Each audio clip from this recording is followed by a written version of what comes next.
So, gratitude. Many of you have likely heard about the benefits of a gratitude practice, and there are many, and they are well studied. Their gratitude is good for your mental health and your physical health. But here we're mostly going to talk about gratitude as a spiritual practice and as a gateway, a way of unlocking abundance in your life.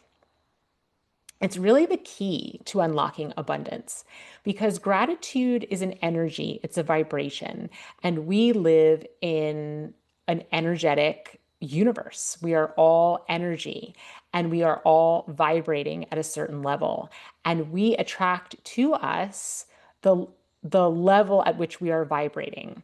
So when we vibrate at the level of gratitude, that's a very high vibration, the universe responds and it sends us more things to be grateful for, more abundance into our life. So more creativity, more peace, more connection, more love, more energy, prosperity, all of the things that we really came here to experience will be sent to us when we are living at the energetic frequency of gratitude.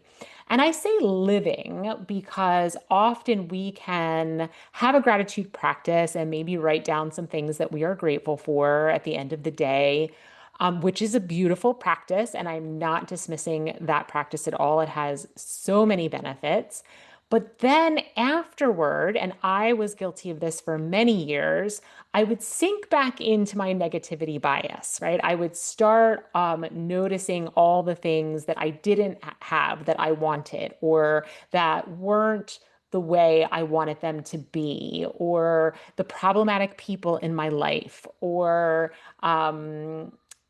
anything that was lack, right? I was turning my attention towards lack. And I know that this is a very, common thing we do. We've talked about negativity bias on this show before, and I will also link that episode so you can go back if you haven't listened and you don't know what I'm talking about when I say negativity bias.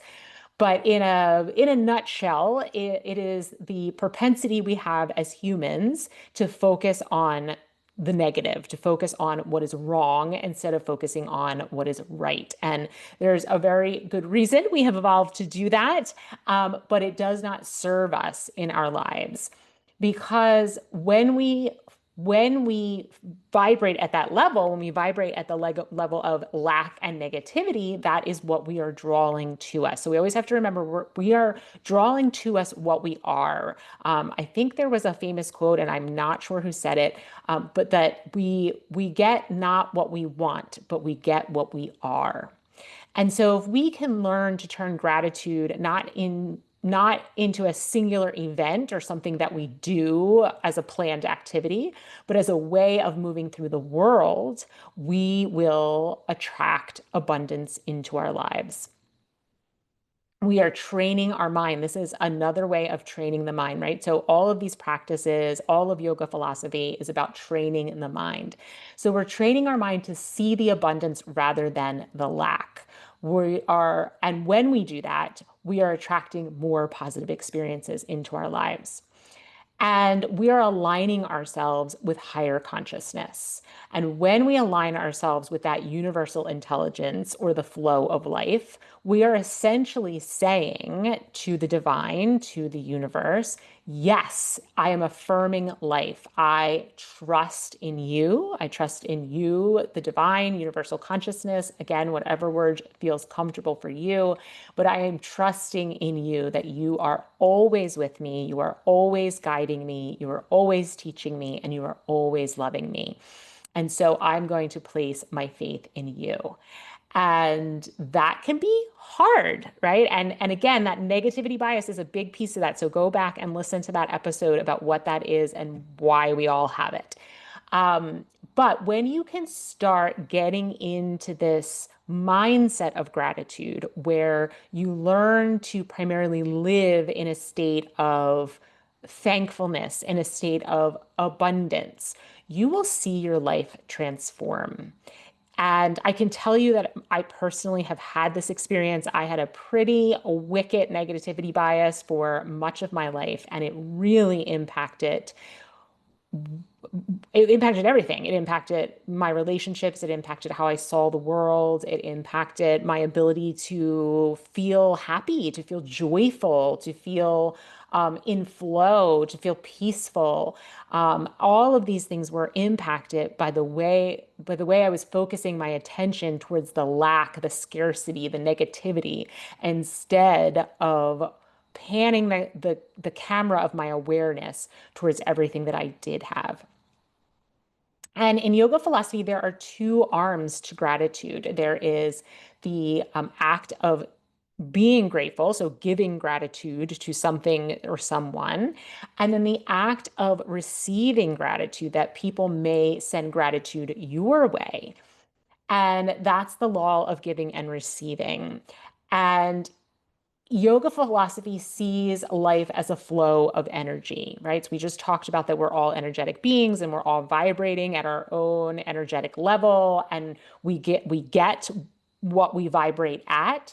But energy is always flowing. It is never static. And when we disrupt that flow, our we disrupt the alignment of the universe. So an example of this would be, I should say, the balance. We disrupt the balance of the universe. So a great example that illustrates this point is your inhale and your exhale. So pranayama, if you've ever heard that term, is breath work essentially. So that's when we do certain breath practices. We've done them on these shows. You may have done them in your yoga class. And it's when we move prana, we move that life force energy around the body. And we know that our bodies are meant to inhale and exhale. And if we were to try to only inhale and never exhale, we would be in serious trouble, right? Or reverse, if we were to only exhale and not inhale, once again, that would not work. And that's the idea of giving and receiving gratitude. It's keeping this exchange alive. When you give, you're thankful to serve. When you receive, you're thankful to be supported, and you are exchanging energy in a balanced way. So I want to do a little exercise with you. Let's take a moment, if you can, if you're in a space that allows you to just stop for a moment. And I want you to close your eyes again, if that's safe for you, and take a big deep breath in through your nose and then exhale it out your mouth. Let's do that again. Take a big deep inhale through the nose and exhale through the mouth. Now just placing your awareness on your breath, just feeling the rise and fall of your chest or belly. Take a moment to bring to mind things that you are grateful for.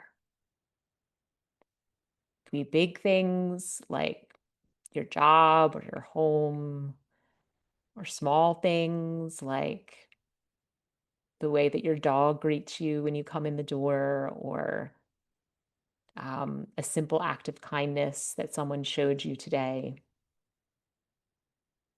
But just start to call to mind some things in your life that you feel grateful for.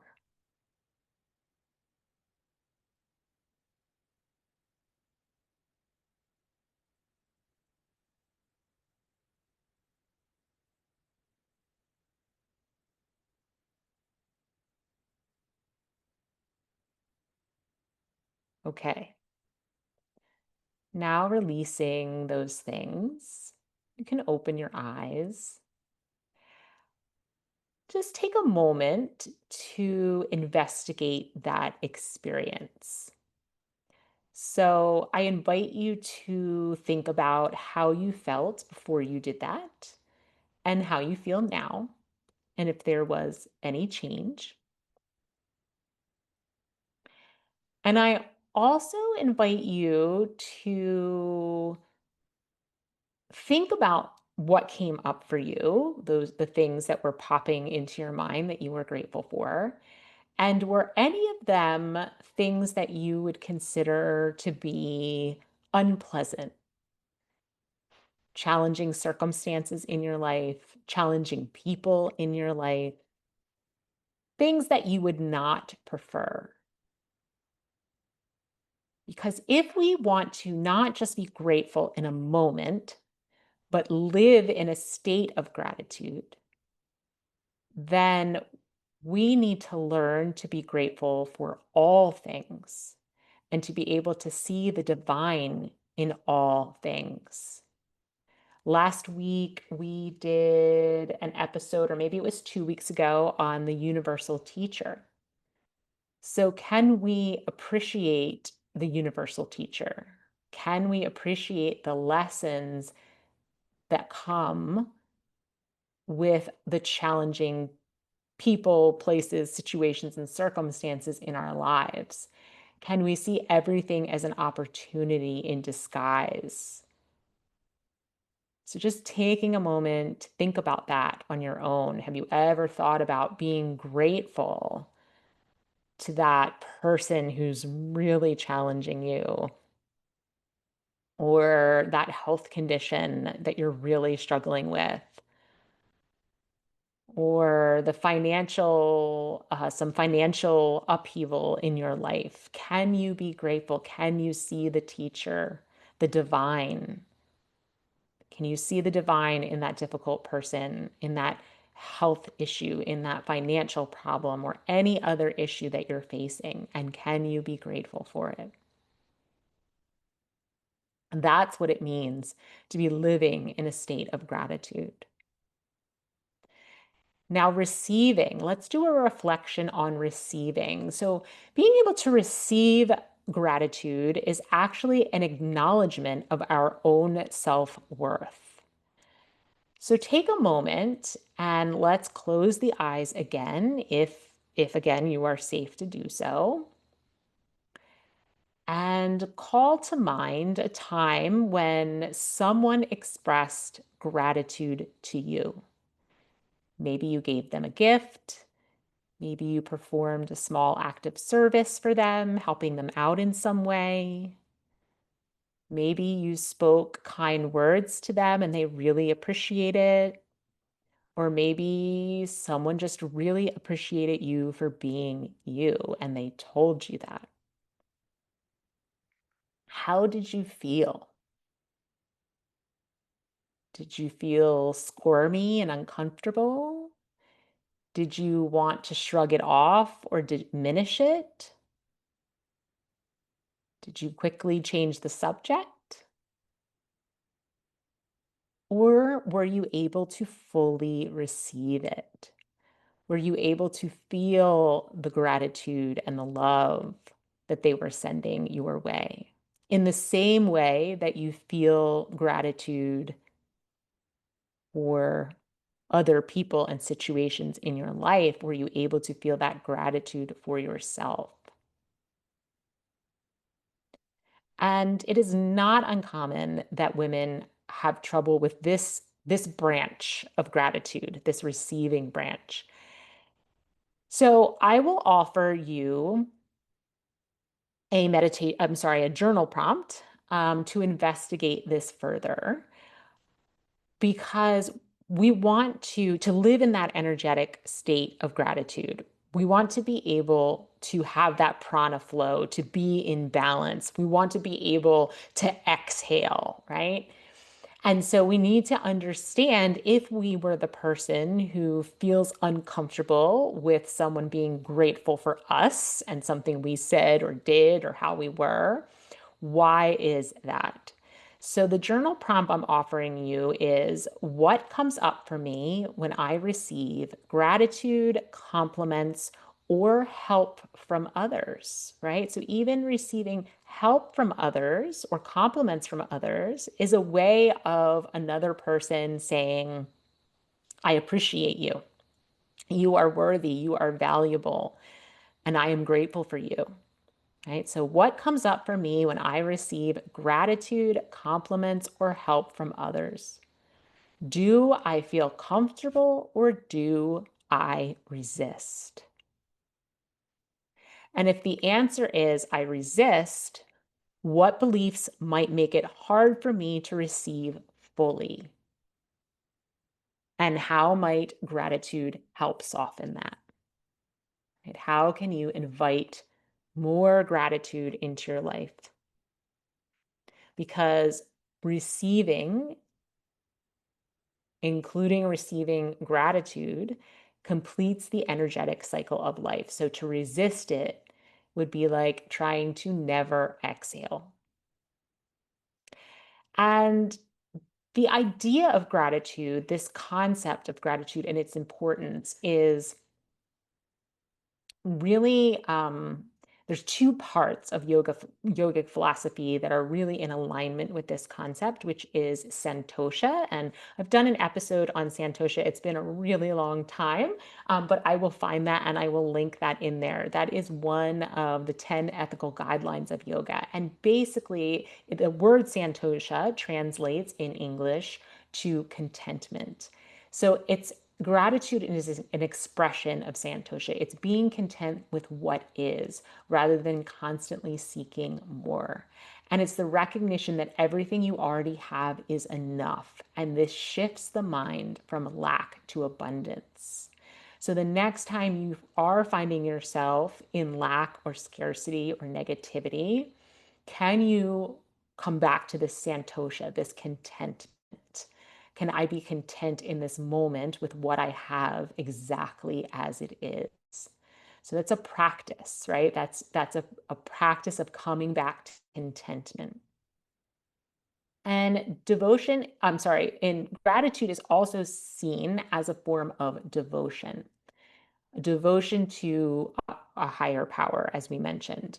So offering thanks to the divine, to universal consciousness, whether it is something your experience is experiencing is joyful or is a challenge, is a way of reorienting ourselves. I will tell you that for a long time, I personally struggled with this concept of devotion because I thought, why would a divine being care about me and my devotion to them? That seems like a very egocentric, ego-oriented thing.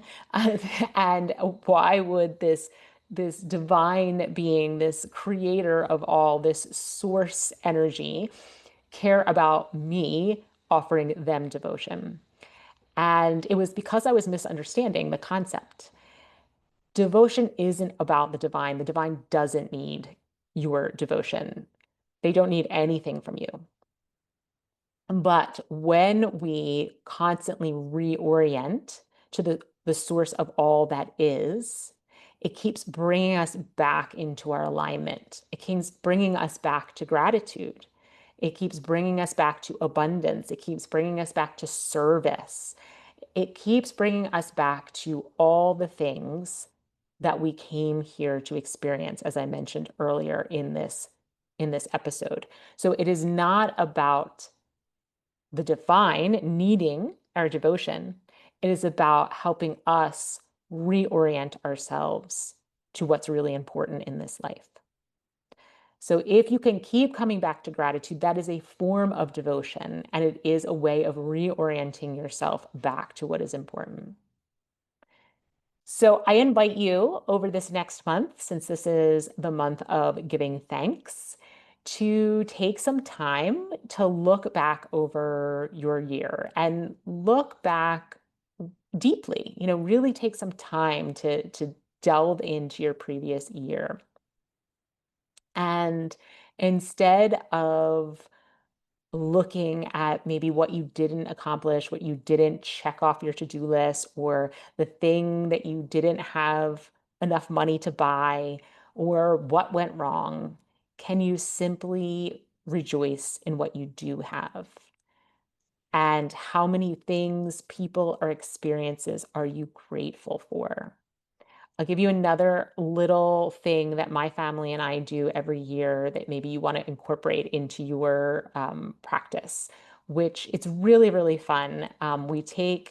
we take cardboard, not cardboard, I guess construction paper, colored construction paper in the colors of the fall leaves, so reds and oranges and yellows and browns, and we punch them out in the shape of leaves. And then every day, each family member writes one or more things down that they are grateful for. And then by the end, by Thanksgiving Day, we use those leaves to decorate the table, or we string them up and we put them somewhere. Each year it's a little bit different, but it is so fun to see all the things that each person is grateful for. And because we're doing it every single day, we're having to really get down to the nitty gritty, right? We can't just say, oh, I'm grateful for my house and my family and my dog and my job, right? We have to get down to really the minutia of life that we're grateful for. And it's just a beautiful exercise. So I share that with you, take it or leave it. But it is really fun, and it's a tradition that I'm very grateful that I started with my family many years ago. So I'll leave you today with a quote from Melody Beattie that I absolutely love. And I would love to hear from you about this episode, what you thought, how you experienced those little investigations that we did during this episode. If anything was unlocked for you, please be in touch with me. Again, I'll put all the links, all the ways of getting in touch with me in the show notes. And remembering that gratitude is a state of being, a way of moving through the world, and not just simply an act we perform in a moment. So, this quote I love from Melody Beattie: gratitude unlocks the fullness of life. It turns what we have into enough and more. It turns denial into acceptance, chaos to order, confusion to clarity. It can turn a meal into a feast, a house into a home, a stranger into a friend. Gratitude makes sense of our past, brings peace for today, and creates a vision for tomorrow. Namaste, my friends. I love you so much. Have a wonderful week.